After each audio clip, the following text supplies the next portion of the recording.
Mga troops, grabe, may matindi na namang nangyari sa Miami Heat. Eto na nga, pag-usapan natin ang sobrang lupit na panalo ng Heat kontra Utah Jazz. Bam Adebayo at ang buong Miami Heat, literal na hindi naawat sa Salt Lake City matapos tambakan ng Jazz 147-116.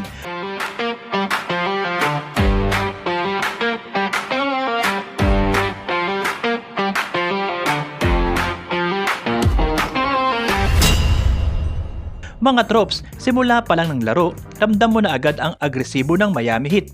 Sa unang quarter pa lang, nagkaroon agad ng 9 tuturan ng Heat na tinapos ni Jaime Jaquez Jr. gamit ang isang 3-point play.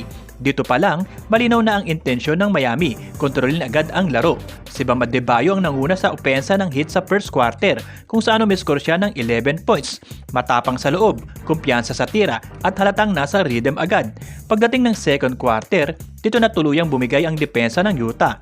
Mula sa 46-41 na lamang, biglang nagpakawala ang Miami ng 19-7 run. Tinapos ito ni Pelle Larsson sa isang 3, may 1 minute 50 seconds na lang sa quarter at lumabo ang lamang ng Heat sa 65-48. Hindi pa doon nagtapos ang problema ng Jazz. Sa huling segundo ng first half, isang tip-in dunk ni Andrew Wiggins ang nagbigay sa Miami ng 73-52 na halftime lead. Sa quarter na iyon, nilampaso ng Heat ang Jazz 38-18. Isa sa pinakakina dahilan ng dominasyon ng Miami mga troops ay ang kanilang hustle sa offensive rebounds. Sa first half pa lang, naka 19 offensive rebounds na ang Heat, ang pinakamarami sa kahit anong kalahati sa buong kasaysayan ng franchise. Dahil dito, nakakuha sila ng 19 second chance points, samantalang 4 lang ang nakuha ng Utah. Pagkatapos ng third quarter, hindi pa rin huminto ang opensa ng Miami. Isang sunod-sunod na 3 mula kina Bam Adebayo at Pelle Larsson ang nagbigay sa Heat ng 90-68 na kalamangan. May 5 minutes 34 seconds pa sa quarter. Off the bench naman, solid din ang kontribusyon ng Miami. Si Nikola Jovic ay nagtala ng 23 points sa 6-4-12 shooting. May 20 points si Pelle Larsson, 17 kay Andrew Wiggins, 14 kay Simone Fontecchio, 13 kay Norman Powell, at 12 kay rookie Kasparas Giacosionis. 7 manlalaro ng Heat ang umiskor ng double figures, grabe ang lalim ng roster. Sa kabila nito, lumaban pa rin ang Utah Jazz. Si Jusuf Nurkic ay nagtala ng kanyang ikatlong sunod na triple-double na may 17 points, 12 assists at 10 rebounds. Unang Jazz player na nakagawa nito. May 23 points din si Bryce Sensabaugh off the bench at 19 naman kay Keyonte George. Sinubukan ng Utah na bumalik sa laro at 2 beses nilang nabawasan sa 15 points ang lamang ng Miami sa fourth quarter. Pero bawat pagkakataon may sagot ang Heat.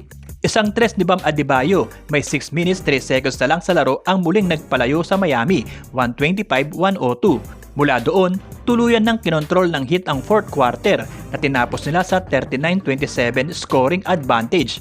Sa kabuuan ng laro, ito na ang ika-8 beses ngayong season na umiscore ang Miami Heat ng 140 pataas. At pansinin nyo to mga troops, undefeated sila sa ganitong klaseng laro, 8-0.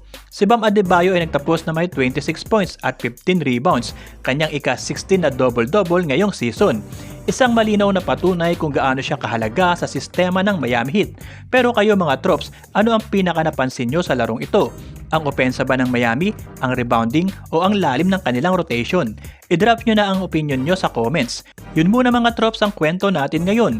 Kung nakaabang kayo sa Miami Heat updates, ito ang tamang channel para sa inyo. At syempre, huwag kalimutang i-like ang video na to at mag-subscribe at maging kabahagi sa pag-abot natin sa 100,000 subscribers. Tuloy-tuloy pa mga balitang Miami Heat natin dito sa Top Sports PH. Power mga troops, kita-kits sa next upload.